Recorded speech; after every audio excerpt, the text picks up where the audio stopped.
En primer lugar, el sustentante contará con un tiempo de 25 minutos para la presentación de sus argumentos, sus hallazgos, para que nos cuente del método seguido y bueno, el contenido de su defensa. Posteriormente, una vez que haya hecho la presentación, vendrá el interrogatorio.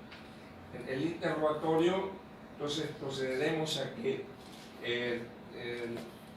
los sinodales le hagamos las preguntas correspondientes y para esta parte pues estamos previendo que haya alrededor de 30-40 minutos, entonces donde habrá preguntas y respuestas y posteriormente, una vez que se concluya el interrogatorio, pues nosotros vamos a pedir a los presentes que nos den un momento de cierta intimidad. Que estemos aquí nosotros para reunirnos para que podamos debatir acerca de si mereces o no. Entonces, bueno, pues sin más, vamos a dar entonces la palabra a Héctor para que nos haga la presentación de su trabajo y recuerda, pues, todo lo que tengas que decir. Algo, defiéndate. Correcto, pues antes que nada, gracias a todos los presentes.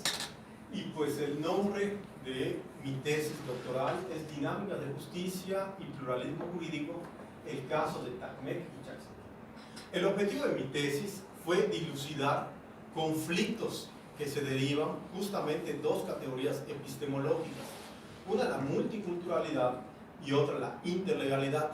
Estas categorías, de acuerdo con mis hipótesis de trabajo, han derivado en transformaciones y conflictos en la manera en la cual se administran o se solucionan los procesos de justicia, de resolución de conflictos en dos comunidades mayas.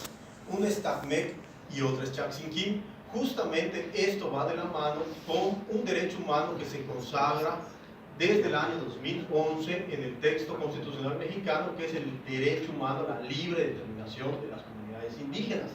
En este sentido, estas dos categorías epistemológicas pues generan conflictos en la manera en la cual se están resolviendo las formas de administración de justicia de las comunidades mayas estudiadas, y además infringen violaciones a la libre determinación de estos municipios. En este sentido, en este tenor, como les comentaba antes, en el 2011 se eleva a rango constitucional la libre determinación de los pueblos indígenas, y esto deriva en que se crean diversas leyes secundarias en los estados. Una de ellas es la Ley del Sistema de Justicia Maya del año 2014, la cual pues señala condiciones jurisdiccionales territoriales y coordenadas cronotópicas, es decir, agentes, pacientes, cómo se puede administrar la justicia, define propiamente qué es la justicia, qué es el juez maya y cómo tienen que intervenir, sobre qué casos específicos tienen que intervenir. Esto, sin lugar a dudas, pues deriva en una tensión que existe entre las comunidades indígenas, pues normalmente están apegados a resolver sus conflictos, apegados a instituciones informales que nosotros denominamos en la tesis. Las instituciones informales son todas las que tienen que ver con el derecho consuetudinario, con los usos y las costumbres. Es decir, conforme a estos usos y costumbres, ellos resolvían sus conflictos y muchos de ellos los siguen resolviendo. Y además, con las instituciones formales del Estado mexicano. Propiamente las leyes, en este caso las leyes secundarias, la Ley del Sistema de Justicia Maya, y también instituciones como el Poder Judicial del Estado de Yucatán. Esto deriva, como dije antes, en una tensión. ¿Por qué se eligieron los municipios de Tacmec y Chaxinquín? Es importante mencionarlo. Tacmec, pues es un municipio más cercano a Mérida, que tiene un pasado histórico ligado a la industria nequenera, la cual de alguna manera modificó las prácticas sociales, las prácticas culturales de esta población.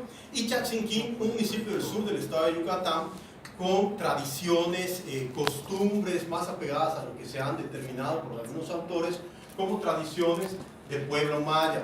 La cultura, prácticas ancestrales. Entonces, justamente con estos dos municipios, nosotros podemos estudiar esta tensión.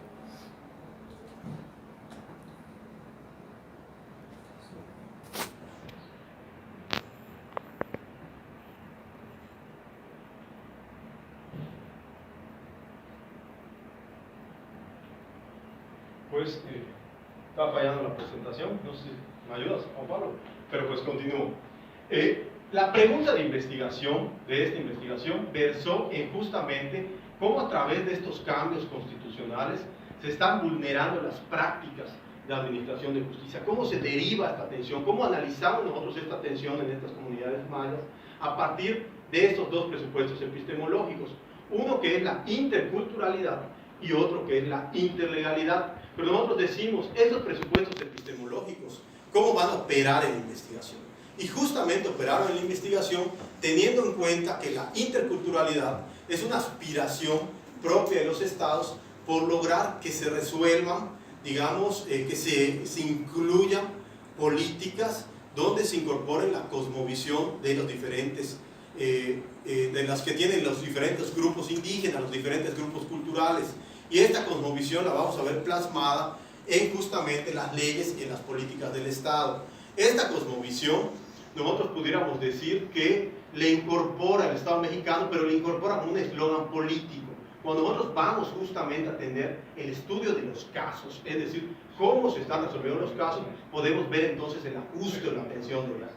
Y la interlegalidad, definida por otros autores como dos sistemas normativos que convergen en un mismo territorio. Es decir, estos sistemas normativos, por ejemplo, el sistema de justicia oficial, que es el del Estado mexicano, cómo interactúa con un sistema que es un sistema de derecho constitucionario, de usos y costumbres. Para ello, pues entonces yo diseñé una metodología de la investigación, un método de trabajo para contestar justamente estos planteamientos del problema. Y dentro de esta metodología de investigación atendimos a un método que es el método sociológico jurídico. Con este método, ¿qué es lo que nosotros quisimos hacer? ¿O qué es lo que nosotros hicimos? Fue justamente no dejar el estudio únicamente en el plano del derecho, en el plano normativo, sino lo que buscamos es contrastarlo con las prácticas, con las dinámicas de administración de justicia, es decir, símbolos, es decir, representaciones que tienen para estas comunidades mayas, el cómo se resuelven todos estos conflictos. También tenemos que decir que dentro de esta metodología de investigación diseñamos unas técnicas muy importantes que consistieron en acudir directamente a las audiencias ante los jueces comunitarios, en estos casos denominados jueces de paz de ambos municipios. Revisamos las actas, los expedientes, donde se encuentran justamente todos estos casos de cómo se están resolviendo, y también hicimos entrevistas semidirigidas. Con estas entrevistas semidirigidas, pues nosotros lo que buscamos es entender la percepción de los actores sociales, los cuales pudieran ser campesinos, amas de casa, profesores de la comunidad y muchos otros más, y los actores políticos, es decir, esos que con su función cumplen un rol muy importante justamente en estas dinámicas de justicia. Por ejemplo, presidente municipal, jueces de paz, comisarios de las propias comisarías de los municipios, jefes de las policías y otros muchos actores. En este sentido, pues, ¿qué hicimos? Lo que se hizo fue una clasificación en un primer momento de conflictos. Nosotros estos conflictos los obtuvimos a través de la información pública en ambos municipios. Y solicitamos, digamos, acceso a la información pública y me dieron la relación de casos de los casos ventilados en el municipio de Chaxinquín en los últimos 3 años y los casos ventilados ante el municipio de Tacmec, ante el juez de paz. Lo que nosotros hicimos justamente detectando todas estas tendencias, hicimos una relación estadística en la cual determinamos que había conflictos de tipo de delitos, es decir, conflictos penales, había conflictos de índole familiar, conflictos de índole civil y también conflictos de índole de tierras. Así lo clasificamos para efectos del estudio. ¿Cuáles podrían ser los conflictos de tipo de delitos? Bueno, pudieran ser vandalismo, drogadicción, robos, homicidios en algunos casos, violaciones, todos los que tuvieran que ver con la materia penal. De tipo civil, prescripciones, donaciones, todo lo que versara por contratos. Y de tipo familiar, pues también veíamos pensiones alimenticias, divorcios y muchos otros más. En este sentido, pues nosotros, revisando esas actas, revisando todos esos expedientes, vimos cómo se administró, cómo se resolvieron estos conflictos. Y fue muy interesante porque vemos cómo la ley, con este método sociológico jurídico, dice claramente y explícitamente que los conflictos de índole penal no los pueden resolver los jueces de paz.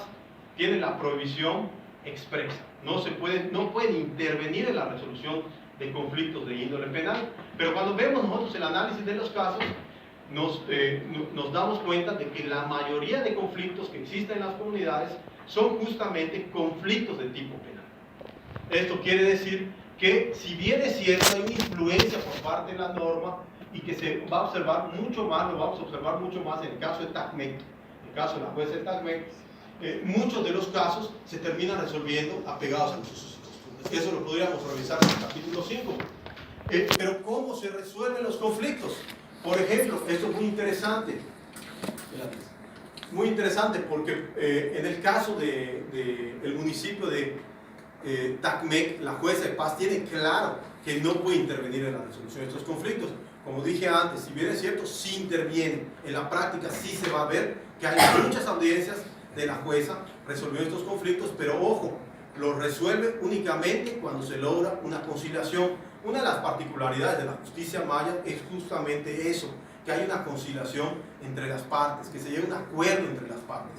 Y vemos que la jueza de paz de TACMEC dice, bueno, sí, yo puedo resolver conflictos penales única y exclusivamente cuando se trata de que se pueda resolver a través de la conciliación. Esto no pasa en Chaxinquín. En Chaxinquín vamos a ver cómo tiene unas facultades mucho más amplias el juez de paz, a pesar de lo que dice esta ley del sistema de justicia maya, que, como dije antes, limita en cuanto a la administración de justicia la resolución de casos de tipo de delitos. Ya dijimos que había más conflictos de esta índole y vemos también como algunos actores señalan, es que yo he transitado por ambos sistemas y de ambos sistemas yo veía justamente, en el caso de Chaxinquín, cómo en esa justicia de hace 20, 25 años atrás era más expedita, el juez tenía más facultades, hoy en día está muy limitado. Pero además decían también algunos de los actores y agentes sociales, es que nos preocupa cómo se administra la justicia hoy en día. ¿Y por qué nos preocupa? Porque hay corrupción. Y ellos llaman a corrupción al hecho de que, por ejemplo, los que roban, los que cometen actos de vandalismo, de drogadicción, son personas que están ligadas al partido político en turno. Y esto significa que, según el discurso de los actores, que no se les puede imponer sanciones, porque hay una situación que tiene que ver con una respuesta que da más apegada a los intereses políticos la jueza de paz, porque entra en funciones justamente cuando entran los presidentes municipales. Más adelante voy a ahondar en este tipo de situaciones, pero lo cual es interesante. En cuanto a la administración de conflictos civiles, por ejemplo, el pago de una tanda.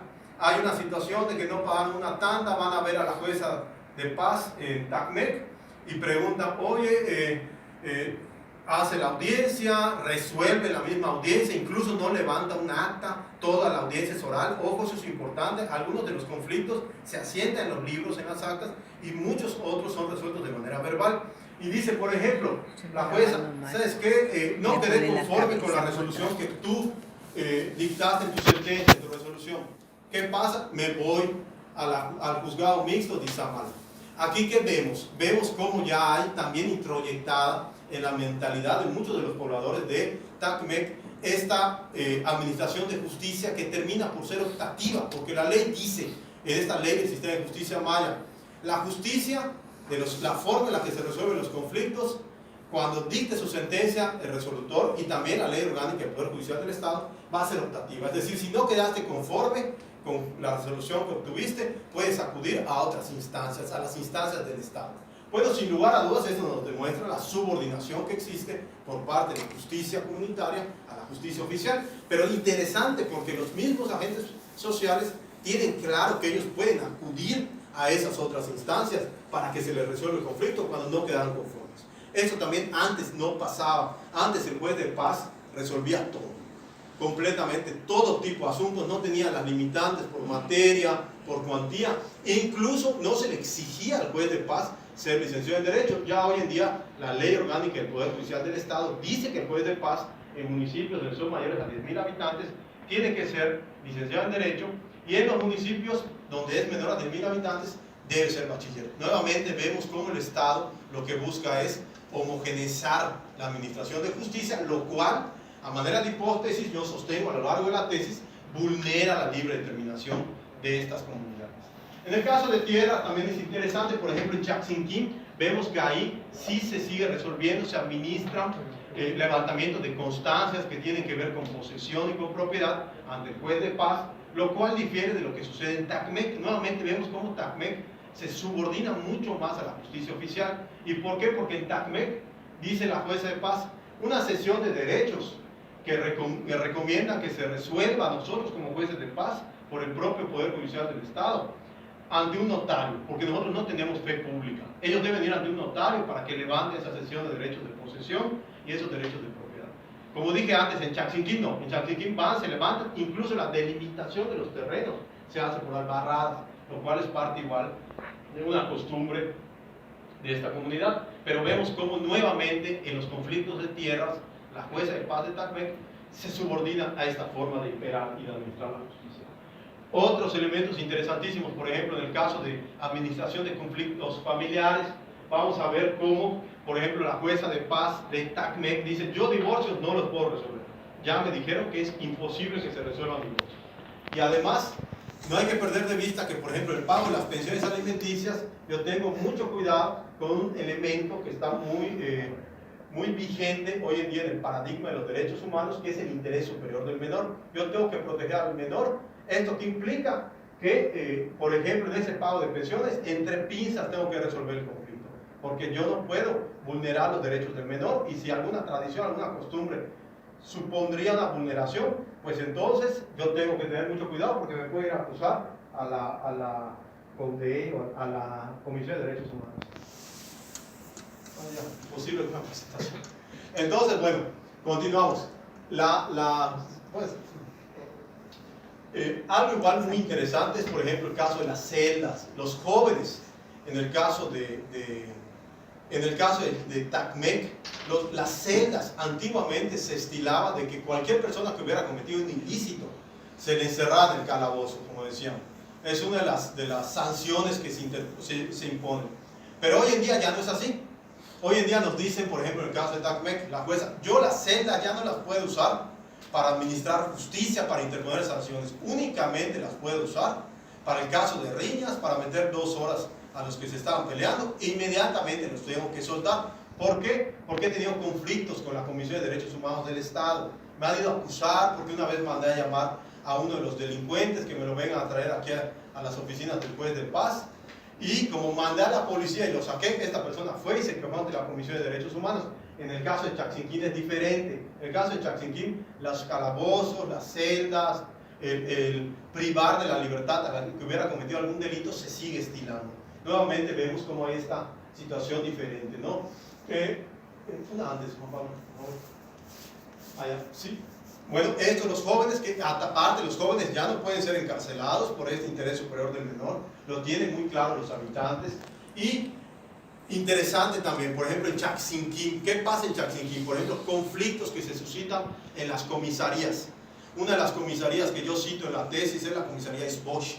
En esta comisaría hubo un conflicto de 2 jóvenes que habían estado robando animales a una de las familias de esta comisaría.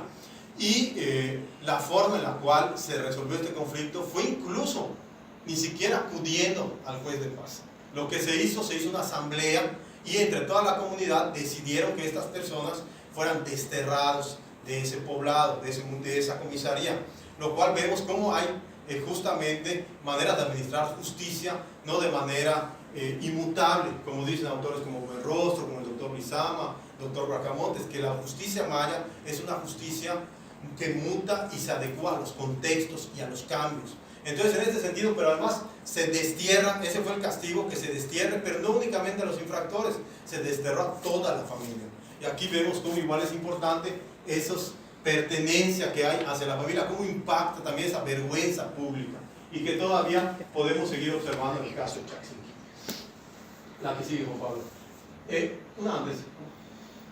Chaczinquín, bueno, algo muy interesante que pasa, por ejemplo, en Chaczinquín, y que incluso también vamos a ver por parte de algunos actores políticos en el caso de TACMEC, es el desprecio. O sea, si bien es cierto, si hay un conocimiento de los derechos humanos, porque existe el conocimiento de los derechos humanos, digamos, de primera y segunda generación, es decir, libertades clásicas, interés superior del menor, debido proceso, que no se puedan meter a mi casa porque son mis derechos humanos, sí ya existe, no únicamente los agentes políticos, sino los agentes sociales, el derecho humano como tal, a la libre determinación de los pueblos indígenas, prácticamente está desconocido, tanto por los agentes políticos como por los agentes sociales. No se conoce, no saben qué es, no saben qué es la ley del sistema de justicia maya, no se les dice. Y si nosotros revisamos la página del Poder Judicial del Estado de Yucatán, habla de que el juez de paz es esa persona encargada de resolver los conflictos conforme a las tradiciones, conforme a las costumbres, legitimado socialmente por la comunidad. Pero cuando nosotros vemos cómo actúa políticamente la autoridad, el Estado, vemos justamente que hay un desfase. Y tal es así que muchos de los actores políticos nos mencionaban en Chaksinquín.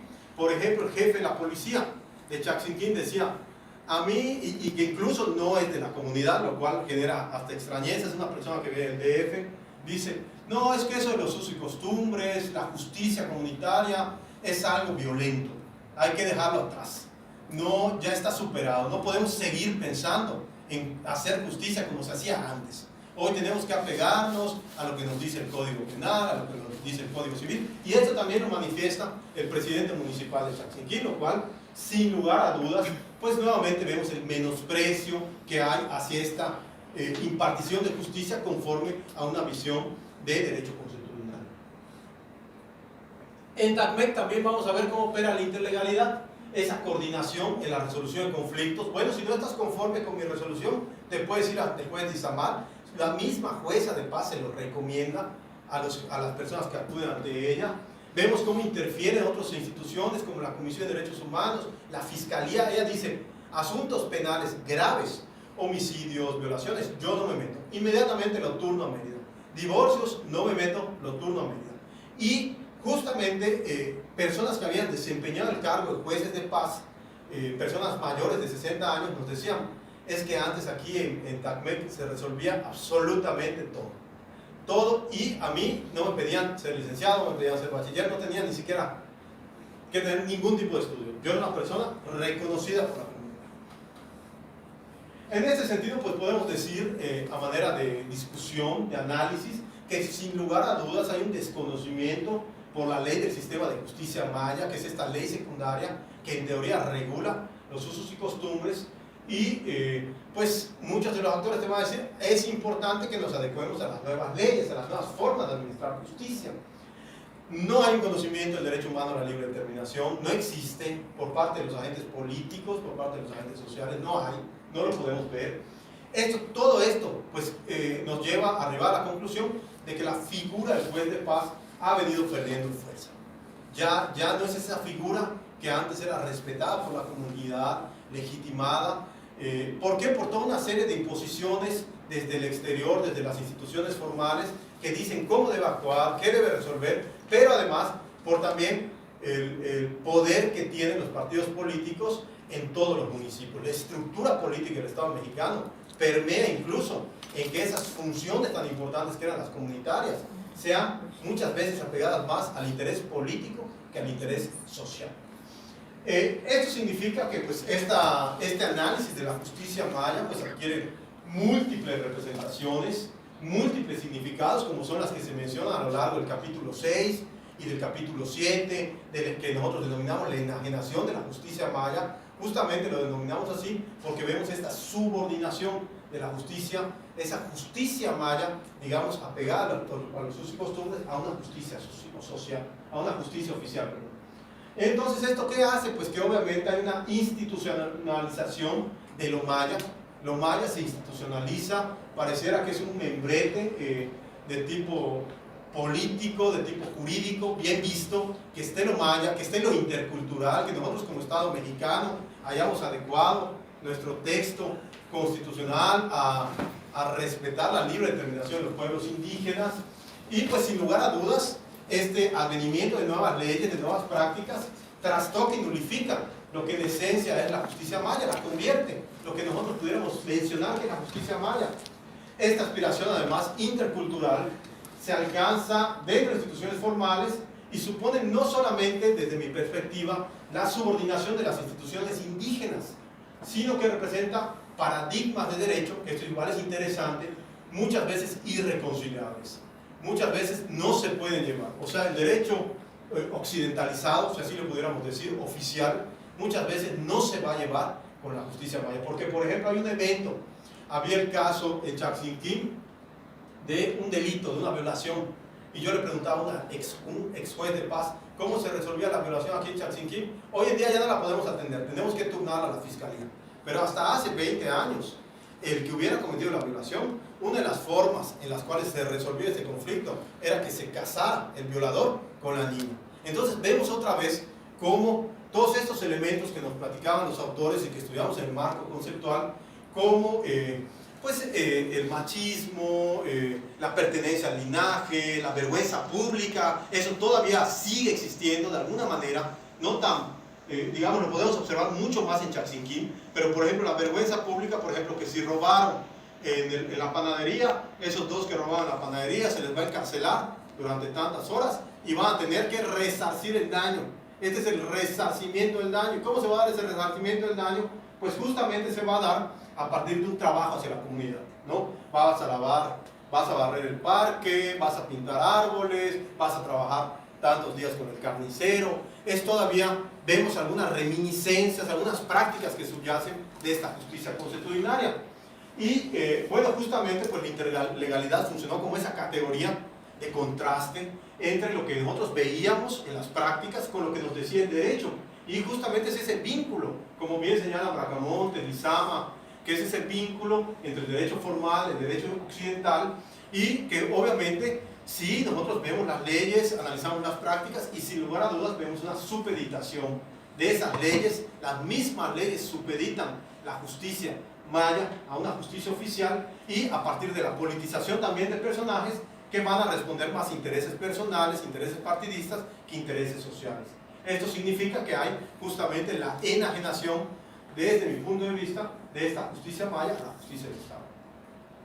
Y sin lugar a dudas, como dije antes, ese paradigma institucionalizado de los derechos humanos de primera generación, de incorporación a través de la figura de incorporación de estas leyes supranacionales por parte del Estado mexicano, pues deriva en que va viendo, va trastocando, se va modificando la forma en la que se asumen los costumbres, porque si bien es cierto, parece paradójico, el Estado mexicano ya incorpora la libre determinación de los pueblos indígenas, sí, pero en las prácticas cada día van resolviéndose los casos, se van administrando las comunidades conforme a sus tradiciones y se van apegando mucho más a lo que son las prácticas institucionalizadas. A ver, yo Estado mexicano manejo un eslogan político oficial de administración de justicia, yo manejo un eslogan político de la interculturalidad como una aspiración social, pero en la práctica hay un desfase muy grande, hay un desfase que justamente tiene que ver porque a través de estas leyes dictadas por entes hegemónicos donde no interviene la comunidad maya, pues obviamente vulneran, transforman, modifican, no solamente en las prácticas, sino en el imaginario de estas comunidades. Tal vez así que muchos de los autores dicen, es menester modernizar la justicia, tenemos que modernizarla.